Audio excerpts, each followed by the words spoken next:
Salam alaikum. Je me présente, je m'appelle Borachid Ahmed, étudiant inscrit en troisième année doctorat, spécialité physique énergétique et énergie renouvelable. Aujourd'hui, je vous présente mon travail intitulé Étude de premiers principes des propriétés structurales, mécaniques et électroniques du composé perovskite LEPB BR3. Pour le plan de travail, dans un premier temps, je vais vous donner une introduction sur les matériaux perovskites. Oui, on parlera de la méthode de calcul et par la suite, nous exposons nos résultats et nous discutons et on termine par une conclusion. Premièrement, introduction.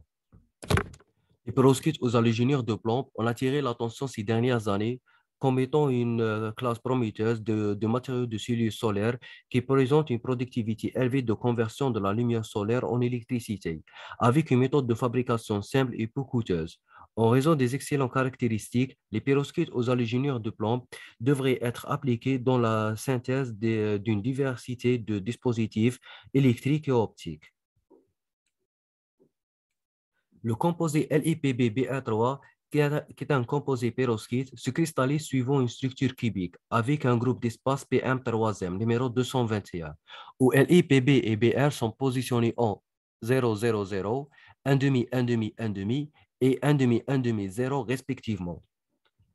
L'objectif de ce travail est déterminer les propriétés structurales, élastiques et électroniques du matériau LiPb-Ba3 par la méthode des ondes planes augmentées linéairement implémentée dans le code Vien2K et ceci par le choix de la version GGA-PBE. Deuxièmement, méthode de calcul. Dans notre travail, nous avons effectué des calculs de premier principe basés sur la théorie de la fonctionnelle de la densité DFT en utilisant la méthode des ondes planes augmentées linéairement FP à la PW, qui est implémentée dans le code Vien2K et ceci par le choix de la version GGA-PBE. Cette fonctionnelle est connue par sa performance dans le domaine de la prédiction des propriétés structurales et élastiques des matériaux solides et son succès a été testé et approuvé par de nombreux travaux antérieurs. On passe maintenant aux résultats et discussions. Premièrement, propriétés structurales. L'étape la plus importante dans un calcul ab initio est la détermination des propriétés structurales de l'état fondamental de notre matériau. La connaissance de ces informations nous permet d'accéder par la suite aux autres propriétés comme les propriétés optiques, élastiques, électroniques, etc. Pour mieux optimiser une structure cubique, on doit impérativement optimiser le paramètre de Mile A. La courbe suivante représente la variation de l'énergie totale en fonction du volume. Après un fichier par l'équation de Mannaga, on peut déterminer la valeur de paramètre de Mile, le module de compressibilité et sa dérivée de pression. Dans le tableau suivant, nous avons récapitulé tous les résultats obtenus comparés avec d'autres valeurs disponibles dans la littérature. On note un bon rapport. On passe maintenant aux propriétés élastiques. Les constantes élastiques déterminent la réponse du cristal aux forces externes et jouent un rôle très important dans la détermination de la résistance des matériaux. Notre matériau adopte une structure cubique, donc il possède trois constantes élastiques, C11, C12 et C44.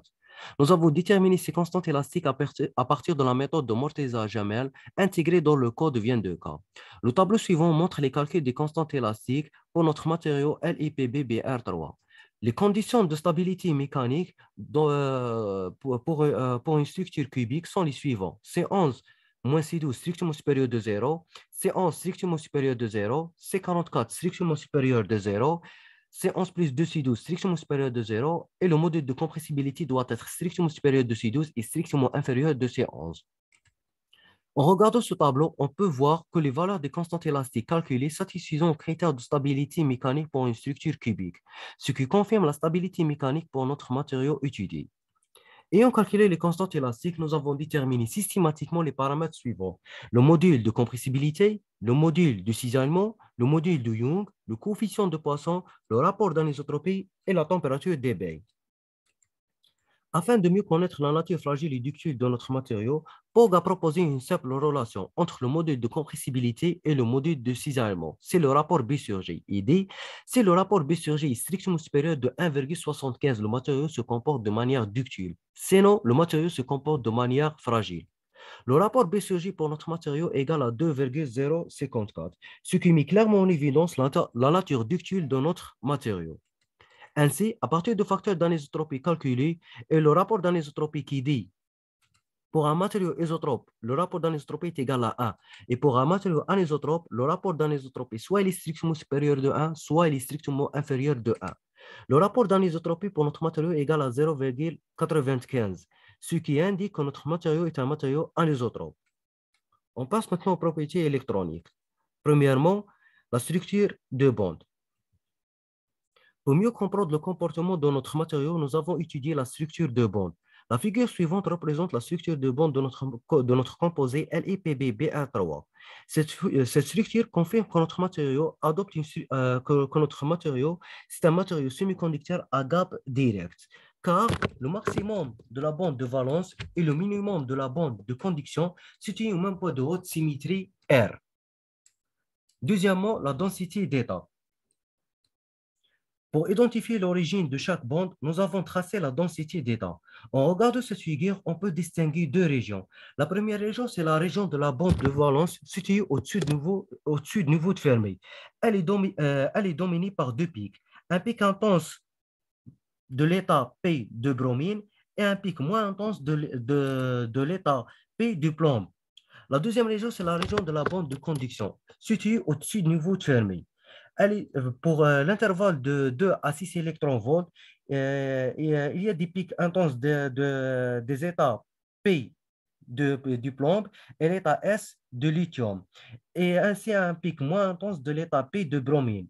Pour l'intervalle de 6 électronvolts jusqu'à 14 électronvolts, il y a une faible contribution des états S de lithium, D du plomb, S et D du bromine. Finalement, conclusion. Nos résultats concernant les propriétés structurales telles que le paramètre de Maille, le module de compressibilité ainsi que sa dérivée sont en bon accord avec les valeurs théoriques disponibles dans la littérature. Les constantes élastiques calculées selon la méthode. Les constantes élastiques sont calculées selon la méthode de Morteza-Jamel. Nos valeurs calculées satisfont largement les conditions de stabilité.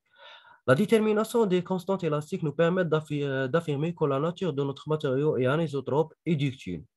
Pour les propriétés électroniques, la structure de bande calculée montre que notre matériau possède un comportement semi-conducteur à gap direct au point de haute symétrie R. La densité d'état montre qu'une grande contribution des états P de bromine et l'état P du plomb au voisinage de la bande de valence. Merci pour votre attention.